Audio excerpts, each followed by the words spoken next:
Speaking of shining bright, fireworks may be long gone, but the first supermoon of 2018 is lighting up skies across the world tonight. Being called a Super Bowl month for amateur astronomers. It all starts tonight with a supermoon.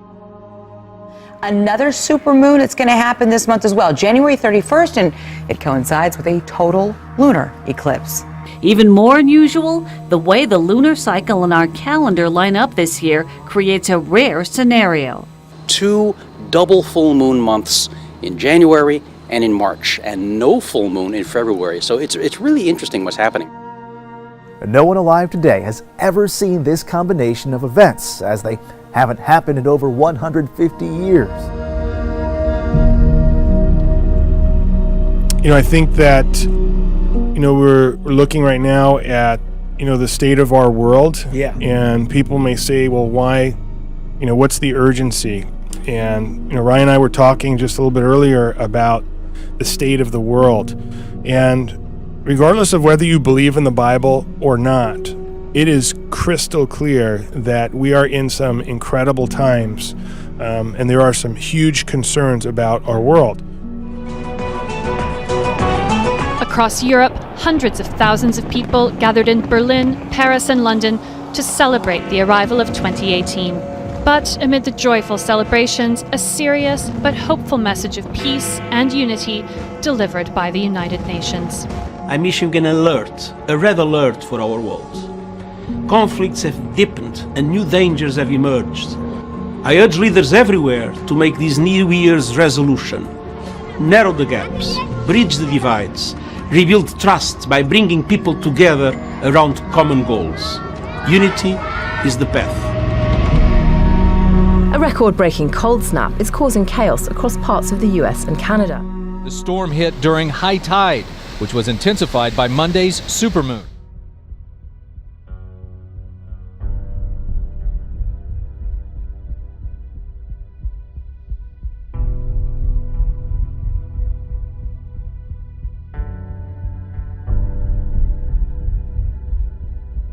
All right, we're only 2 days into the new year, but archaeologists already think they might have found the biggest discovery of the year. A small clay seal has just been unearthed near the Western Wall in Jerusalem, which historians now believe proves the biblical claim that ancient Jerusalem had governors.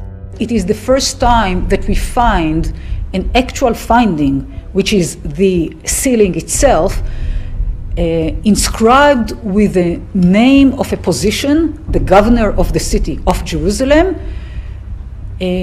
while until now we knew it only from the Bible. This little clay seal, which dates back roughly 2,700 years, depicts 2 male figures. And below them is an inscription in ancient Hebrew that reads, belonging to the governor of the city, confirming a piece of history previously only found in the Bible. The Vatican may be the smallest city-state in the world, but that hasn't stopped it vigorously disputing what's seen here as Israel's claim over Jerusalem.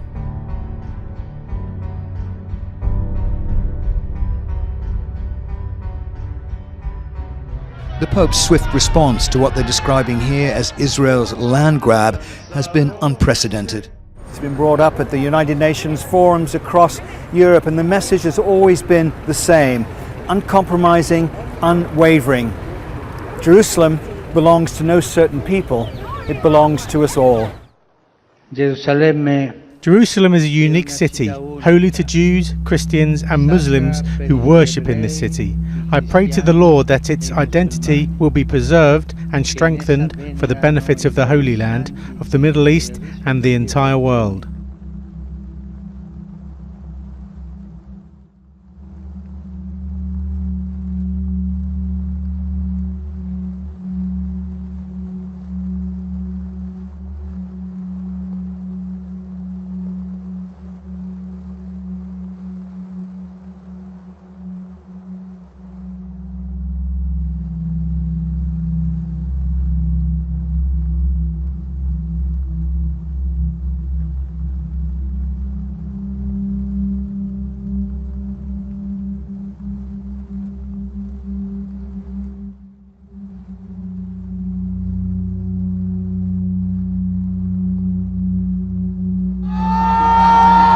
An estimated 100,000 Bangladeshis crowded into the Salradi Park in Dhaka as Pope Francis held Mass.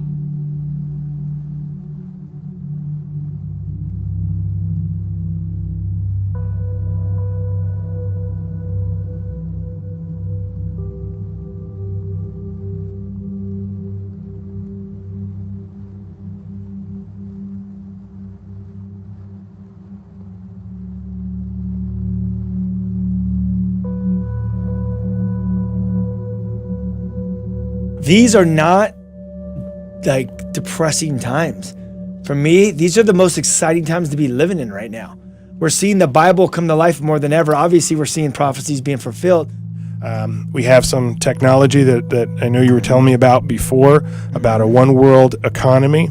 And things are extremely uncertain, and things that the Bible has spoken about are now forefront. And so things, as far as people living right now, immorality in the sense of, when I say immorality, it means that people are lost, people are hurting. I'm not looking to condemn anybody by any means, but it is that people are so lost and hurting and are so confused in life right now, more than any other time right now. More people doing drugs and alcohol and living in such a hurting life that people are in despair, in great numbers. Marriages are in great trouble. The signs that there's going to be, wars, rumors of wars, pests, all these things are happening. They're before us right now. Extreme measures to contain a national health crisis. This is a barricade in Zambia's capital, Lusaka. The wells were filled in, but not before the disease spread to the city. More than 2,000 people have been infected in just over 3 months. Cholera is a bacterial disease usually spread through contaminated water. The population is suffering not only from Saudi airstrikes but also severe food shortages, but also too outbreaks of cholera and other diseases. The disease continues to spread in what the UN has called the world's worst cholera outbreak. The situation in Yemen today, right now, to the population of the country looks like the apocalypse. We need to scale up our response. The cholera outbreak is probably the worst the world has ever seen, with 1 million suspected cases up to the end of 2017. Sadly, what's happening right now is something that will destroy generations. Tonight it's unclear why this flu season is so bad. Every year we do see an increase in flu-type patients. This year it just hit very hard and very quickly. So far this flu season, a staggering 41,719 cases have been reported, nearly 3 times more than this time last season. And medical officials from Chicago to Orange County, California are sounding the alarm. It's going to be an epidemic year.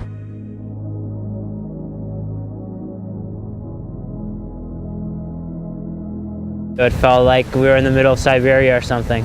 I have never felt the cold like I'm feeling it in these last few days. The bone-chilling weather is pushing down into the southern states, and it's not just humans who are suffering as a result of the extreme weather conditions. In Florida, iguanas have been falling out of trees unconscious after becoming cold-stunned. Only thing I could think of is Alaska or the Arctic.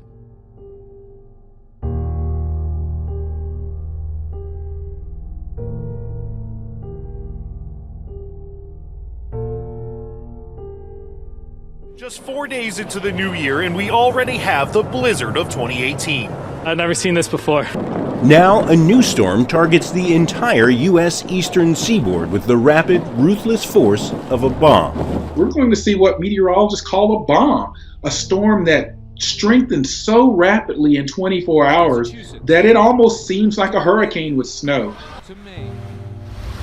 Ferocious waves flooded cities and frozen streets, creating chaos in Boston. Unquestionably the worst I've seen it down here. It was actually warmer Tuesday in Anchorage, Alaska than in New York City. Other parts of the world, if you look at temperatures right now, are actually somewhat above normal. We're one of the coolest places on the planet right now. So, giving the Florida Panhandle its first snow in 30 years. Further south in Georgia, water fountains were no match for the cold, a rare sight where temperatures this low are highly unusual. This is the first time in 5 years I've seen snow or even cold and ice as much as it is. It's caused by a disastrous mix of events.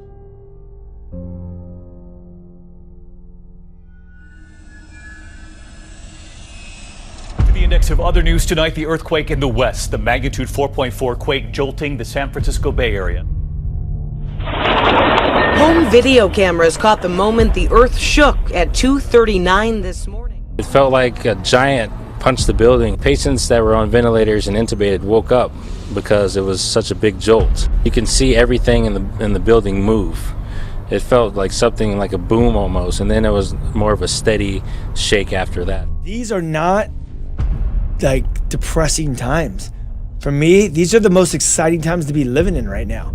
We're seeing the Bible come to life more than ever. Obviously, we're seeing prophecies being fulfilled, but now even with all the last days stuff, I've always loved it. My dad's always taught last days stuff, and so I hear a lot of it. But just seeing it's going down. Yeah, it's going down. It's like exciting. It's not. I'm not scared at all. I'm like, dude, what's next?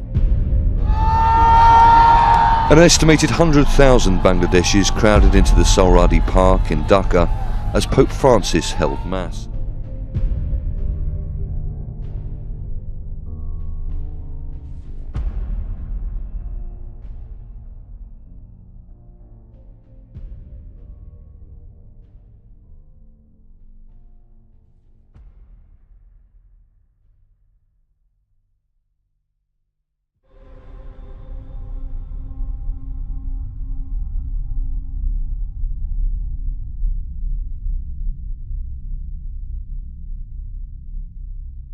What do you think about the state of the church right now? Do you think people are all fired up, or do you think people are kind of just lackadaisy? I personally believe that, I feel like the church has been institutionalized. Yes, that's exactly how I feel.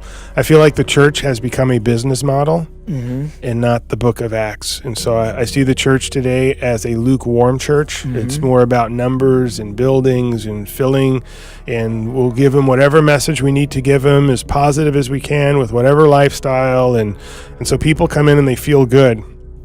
But they do not understand that nobody's talking about the end times. People are not engaged, in praying for what's the next program, what's the next flyer, circular, what's the next What are we going to do with the next potluck? How about the men's group? How about this? And I'm like, dude, how about crumpets and tea? You have all these ministries, all this stuff going on. Make sure the building's good. Make sure that we got the lights. Make sure we got the fog. Did you get the fog machine? We didn't get the fog machine. What are we going to do? And then a lot of these pastors, I've seen a lot of these young pastors become motivational speakers. Yes. Dude, it's crazy. Yeah. When you're actually out, for me, I'm out in the culture. I'm barely in the church. Yep. I only come into the church to teach and do the radio show. That's about it. Besides that, I'm in culture. And when I'm hearing these people, what they're going through, I'm like, and then I see the church, I'm like, dude, these guys are out to lunch. The church is definitely asleep. So for me, I got this burden, I got this passion that I want to reach as many people as possible. We got to give, we got to preach the cross. This generation is open to it, like I said. And not only that, maybe if not all of them get saved, we're farmers, we're throwing the seeds out